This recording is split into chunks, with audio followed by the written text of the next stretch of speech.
नमस्कार, मैं हूं आलोक मेहता। एडिटर्स आई में आपका स्वागत है। हमारा अनुरोध है कि आप एडिटर्स आई देखें,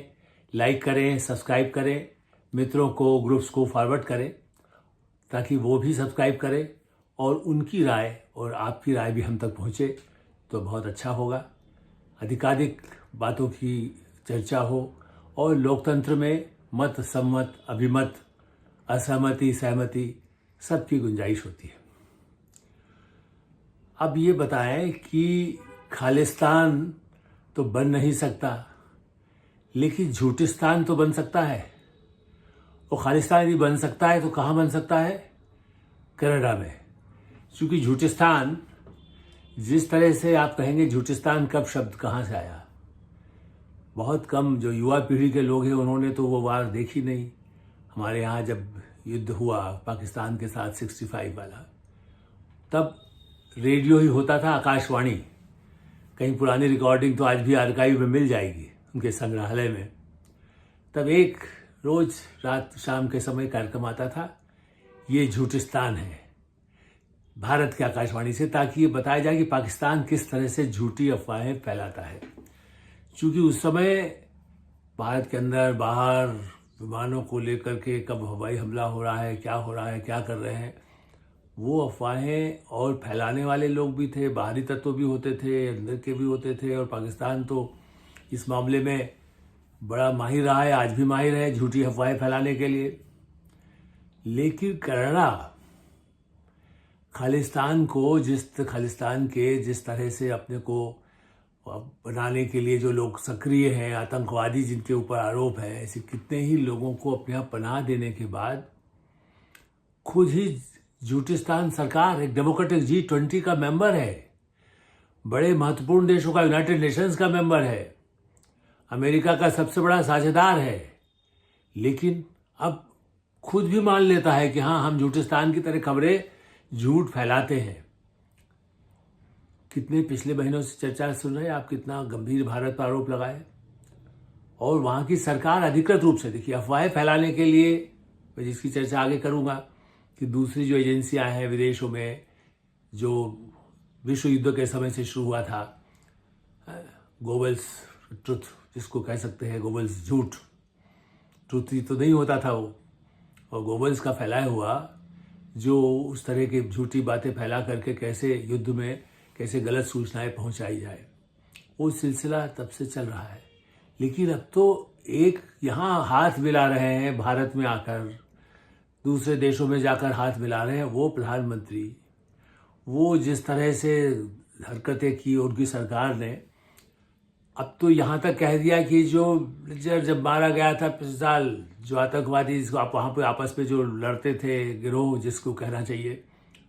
उसकी जानकारी भारत के प्रधानमंत्री, विदेश मंत्री, सुरक्षा सलाहकार सबको थी। मतलब ऐसा जैसे कोई बड़ा भारी षड्यंत्र यहीं से किया गया, एक आदमी को मारने के लिए भारत सरकार के प्रधानमंत्री को यही फुर्सत है जो सबसे ज्यादा मानव अधिकारों की बात करते हैं दुनिया में। लेकिन अब उस कनाडा सरकार ने अपनी नाक काटी, नाक काट करके हाथ में दे दी और कहा कि हाँ जी, हमने झूठ फैलाया था। अब बताइए, शीर्ष स्तर पर जो नेता हो, उनकी सरकार हो, जो मित्र देश कहता हो, जबकि ठीक है पिछले 2-4 महीनों में तो वो मित्र देश तो दुष्ट कहना चाहिए कि दुष्टता में सारी सीमाएं लांघ चुका है। और इसीलिए मैं कहता हूं कि जिनको अपने यहाँ उन्होंने पाला हुआ है, एक समय ऐसा आ सकता है जब वो कहें कि यही खालिस्तान तो हमारा यही है, जो भारत में तो हम बना नहीं सकते, वहां तो पूरा पंजाब भारत का अटूट हिस्सा है, कश्मीर जो पाकिस्तान ने कब्जा किया वो भी भारत की तरफ घुस रहा है पूरा, बलूचिस्तान में आग लग रही है, वो वहां छोड़ने को तैयार है, तो हमारे तो कहीं पनाह कुछ वहां तो कुछ बन नहीं सकता है। तो झूठी अफवाहें फैलाने में मुझे लगता है कि हाल के वर्षों में बहुत अधिक सक्रियता ऐसे तत्वों ने दिखाई है। और आप ये देखिए, डीप थ्रोट जिसको कह सकते हैं कि भारत के खिलाफ केवल कनाडा नहीं है, वहां से कोई सूचना मिली जिस पर हम कल चर्चा कर चुके, चाहे वो भारत के पूंजीपतियों को लेकर के हो, कारपोरेट कर हो, सरकार के साथ संबंधों को हो, रिश्वत को लेकर के हो, ये किस तरह से झूठ फैलाने का सिलसिला है। ये एक समय में, जैसा हमने कहा, एक समय में ब्रिटिश MI5 होता था, CIA है ही, FBI अमेरिका की है, CIA अमेरिका की है, और यहाँ सवाल ये है कि कई बार जो भारत के साथ अच्छे संबंध से आतंकवाद से निपटने में इन एजेंसियों का, भारत की रॉ, भारत का इंटेलिजेंस ब्यूरो, भारत की और सुरक्षा एजेंसियां, यहाँ तक कि सेना की जो गुप्तचर सेवाएं होती है, उनमें भी आपस में तालमेल करने की कोशिश होती है कि आतंकवाद जो विश्व में सबसे बड़ा कलंक है, सबसे बड़ा खतरा है, उससे निपटने में सब मिलकर के काम करें। लेकिन जब संपन्न देश, जैसा मैंने कहा कि उसको डीप स्टेट कहें, जो एक बड़ा अंग्रेजी में वर्ड चला है कि साहब अमेरिका में ही है, लेकिन वो लोग ऐसे हैं जिस कोई आदमी, उनका एक चीन में बैठा है सरोस, कोई कहीं और बैठा है, और वो मिल करके भारत को कैसे उसकी आर्थिक स्थिरता को कमज़ोर करे उसके लिए लगे रहते हैं। और उसमें भारत के भी नेता, अधिकारी, जो जहाँ संभव होता है किराए पर लिए गए, जिसको कह सकते हैं, पैसा दे करके, प्रलोभन देकर या सत्ता का मोह दे करके उनका उपयोग करके झूठी बातें फैलाते हैं। भारत में नक्सलियों के बारे में भी, नक्सलियों को के थ्रू भी फैला देंगे, गांव में आदिवासियों में भी उनको आवश्यकता है तो उनका उपयोग भी। और इसमें चीन की एजेंसी हो या पाकिस्तान की हो या अमेरिका के उस तरह के तत्व जो सरकार में, वहाँ सरकार तो वैसे तो ट्रम्प की आ रही है तो और भी ज़्यादा आसान होगा, पहले भी सरकार बाइडेन के साथ भी अच्छे संबंध थे, अभी प्रधानमंत्री 2 दिन पहले फिर मिले उनसे, तो शीर्ष स्तर पर नहीं होता, लेकिन वहाँ पैरेलल काम करते रहते हैं। वो जैसे डेमोक्रेट और रिपब्लिकन में लड़ाई होती है, ऐसे वहाँ एजेंसियाँ भी कुछ सक्रिय होती है, कुछ प्राइवेट भी होती है। कई सबूत आप देखिए कि ऐसे ऐसे घोटाले हुए हैं या कोई बात हुई है तो विदेशों में भारत उसकी जांच के नाम पर प्राइवेट एजेंसी का उपयोग करके भारत में उसको लेकर के भी अफवाहें फैलाने की कोशिश हुई। उसमें सत्ता में जो लोग हैं उनको कैसे उनके खिलाफ प्रचार किया जा सकता है, उसका उपयोग हुआ है। मैं वर्षों से चूंकि देखता रहा हूँ और अमेरिका के लोगों से, वहाँ के अधिकारियों से या जो वहाँ से राजदूत हैं भारत में, उन लोगों से या भारत के राजदूत जो वहाँ पर है, उन लोगों से बातचीत होती रही है। और मैं मानता हूँ कि विदेशों में एक दूसरे से सूचनाओं का आदान प्रदान होता है। लेकिन अब ये पराकाष्ठा हो गई है भारत के विरुद्ध, भारत की आर्थिक स्थिरता को, भारत की आर्थिक प्रगति को रुकावट डालने के लिए कनाडा जैसा देश शामिल है, चीन शामिल है। चीन भी अपने ऐसे तरीके से करता है युद्ध के लेकर के। और दूसरा चीन से साथ अब जैसे संबंध हमारे सुधर रहे हैं। बहुत वरिष्ठ अधिकारियों ने मुझे बहुत पहले एक बार बताया था कि देखिए ये सीमा चीन से लगी हुई, इसका तो चूंकि हम भी तो उससे सीमा जो वो कहते हैं वो तो हम नहीं मानते हैं ना। और जब आपस में सहमति रहती है कि हम ये है, उस पर सीमा विवाद पर वर्षों से चर्चा चल रही है, तो कभी हम हमारे सैनिक भी उधर जाकर के वापस आ जाते हैं, कभी उनके सैनिक आ जाते हैं। ये मुझे आपको कुछ 5-7 वर्ष पुरानी बात बता रहा हूँ। बाद में कुछ हाल में तनाव की बात तो स्थिति हो गई कि जब पढ़ाई हमारी तरफ से भी सेना का पहरेदारी बढ़ गई, वहाँ बढ़ी, अब वापस सब अपनी जगह पर चले गए हैं। लेकिन भारत और चीन के बीच में यदि सामान्य होने लगे, थोड़ा सा भी सीमा पर भी शांति दिखे और लगे कि हाँ, विदेश मंत्री जयशंकर तो चीन के विदेश मंत्री से बात कर रहे हैं, शी जिनपिंग भी भारत सरकार के साथ, उनको लगता है कि दुनिया में अकेले नहीं हमें पड़ना है, रूस के साथ जब बैठते हैं, साथ में बैठते हैं तो लगता है भारत के साथ रहना है। तो ऐसे समय में ऐसी विदेशी एजेंसियां, अब उसमें कनाडा का एजेंट भी हो सकता है, उसमें जो डीप जिसको कह सकते हैं अमेरिका में बैठे हुए कुछ हो सकता है, कोई और कहीं बैठा है, वो चीन के साथ सीमा पर भी कहेंगे देखिए अब वो आगे बढ़ रहा है, उसको मीडिया में कैसे फैलाया जाए, वो घुस गया है, उस गांव तक आ गया है, ऐसा कुछ नक्शा हमें मिला है, उसका एक झूठा ऐसा प्रचार ताकि दोनों तरफ तनाव हो। और उसका फायदा किसे होता है? आप भारत उनके हथियार खरीदे, जबकि आज स्थिति प्रधानमंत्री नरेंद्र मोदी के आने के बाद 10 वर्षों में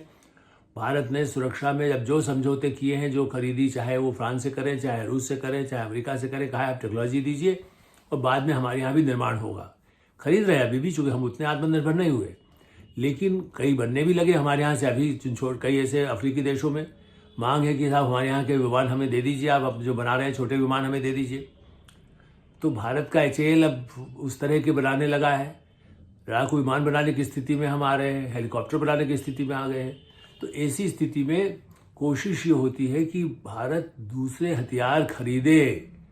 चूँकि अमेरिका की आर्थिक स्थिति कमज़ोर होने में एक बड़ा कारण ये है कि उनको चाहिए हथियारों के कारखाने जितने ज़्यादा चले, जितने अधिक युद्ध कहीं ना कहीं आपस में टकराते रहेंगे, तो वो एक लॉबी अलग हथियारों की जो फैक्ट्री, जैसे होता है ना कि लोग बीमार हों, चीन चाहता है कि दवाइयाँ यदि बिकेगी या लोग मरेंगे, चलिए केमिकल वार कर देते हैं हम, या वायरस की वार कर देते हैं। अपने कोरोना पीरियड में हम लोगों ने देखा है। तो मेरा ऐसा मानना है कि खालिस्तान बनाने की बात हो या भारत किसी के साथ अच्छे संबंध हो रहे हों अमेरिका से, तब कोई और फैला दे, ऐसा नहीं है। रूस हमारा दोस्त रहा है, लेकिन उनके अपने अमेरिका से यदि जब उस समय टकराव रहता है, तब फिर वो भारत में भी ऐसी कोई गतिविधि, यदि अमेरिका से भारत के संबंध सुधर रहे हैं तो वो भी ऐसा सगा नहीं, वो अमेरिका के उन लोगों को डैमेज करने के लिए भारत में भी या भारत के दूसरे किसी देशों में भी झूठी बातों फैला करके उसका दुरुपयोग होता है। ये सामान्य लोगों को पता होना चाहिए कि ऐसी अफवाहों पर खास करके अब जो महान क्रांति आई है उसका लाभ तो है ही, कि जिससे आप मिनटों में कहीं भी देश दुनिया में कहीं से कोई भी सूचना पहुंच जाती है। लेकिन उससे समाज में जो दिमाग पर, अब तो एआई आ रहा है जो आपके दिमाग को प्रभावित करने लगा है। उसमें आप खबरें डालते रहिए, भाई युद्ध हो गया, बम फेंक दिया गया है, ये कर दिया गया है। उस पर अभी तक रोक के लिए सूचना प्रसारण मंत्रालय कई बैठक कर चुका है, फिर कर रहा है कि कैसे इस तंत्र को रोके। एलन मस्क भी पावरफुल हो गए हैं, लेकिन वो तो अपना मीडिया अपना चलाते हैं जिस हिसाब से उसका आगे बढ़े सूचना का तंत्र। लेकिन उसमें इस बात की गारंटी हो कि आप कल से कह दें कि भाई कनाडा में खालिस्तान बन गया है, या तालिबान जो है वो कर दिया गया है, तालिबान को तबाह कर दिया गया है, तो कहीं और हो जाए। धार्मिक, भारत जितना बड़ा देश है, यहाँ सतर्कता की इसलिए आवश्यकता है कि इस तरह की अफवाहें फैलाना जो भारत पे आतंकवाद को बढ़ा सके, जो भारत में ड्रग्स की तस्करी के लिए भी, आप कहिए नहीं इसमें मिठाई भेजी जा रही है, यहाँ तो मिठाई के पैकेट जाते हैं, उसमें ड्रग्स भेजी जा रही हो, उसको पचाई दिए खाना तो बहुत ही फायदेमंद होगा। तो अब ये जो नया हथियार आया है, देखिए स्लो पॉइजनिंग हमेशा खतरनाक होता है सबसे ज़्यादा।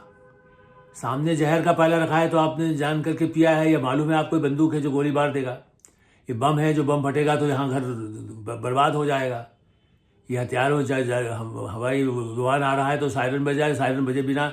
हथियार आकाश से उड़ेगा। लेकिन अब जो हथियारों की झूठ के थ्रू फैलाने के साथ है, उसी तरह से सूचना तंत्र का उपयोग भी गलत सूचनाएं दे करके, चाहे वो ऐसी दवाई खाने की बातें फैला दे, हथियारों के फैला दे, धर्म के नाम पर सांप्रदायिक की, देखिए यहाँ पर ऐसा फेंक दिया गया, यहाँ पर इस धार्मिक मैंने उसमें मंदिर मस्जिद गुरुद्वारा कुछ भी हो सकता है, उसको लेकर के तो यदि दंगे रुक गए हैं तो उसको बढ़ा दिया जाए। मणिपुर की घटनाओं को लेकर के भी जब कहा जाता है तो यही है कि गलत बातें फैला करके, और उसको कोई न कोई शक्तियाँ ऐसी हैं बाहरी तत्व जो उसको किसी न किसी तरह से पूरा, हमने पहले भी इसकी चर्चा की है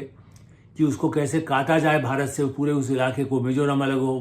मणिपुर का कुछ हिस्सा, कुछ नागालैंड का हिस्सा। भारत को तोड़ने वाले तत्व पूर्वोत्तर में सक्रिय है, जिसकी सूचनाएं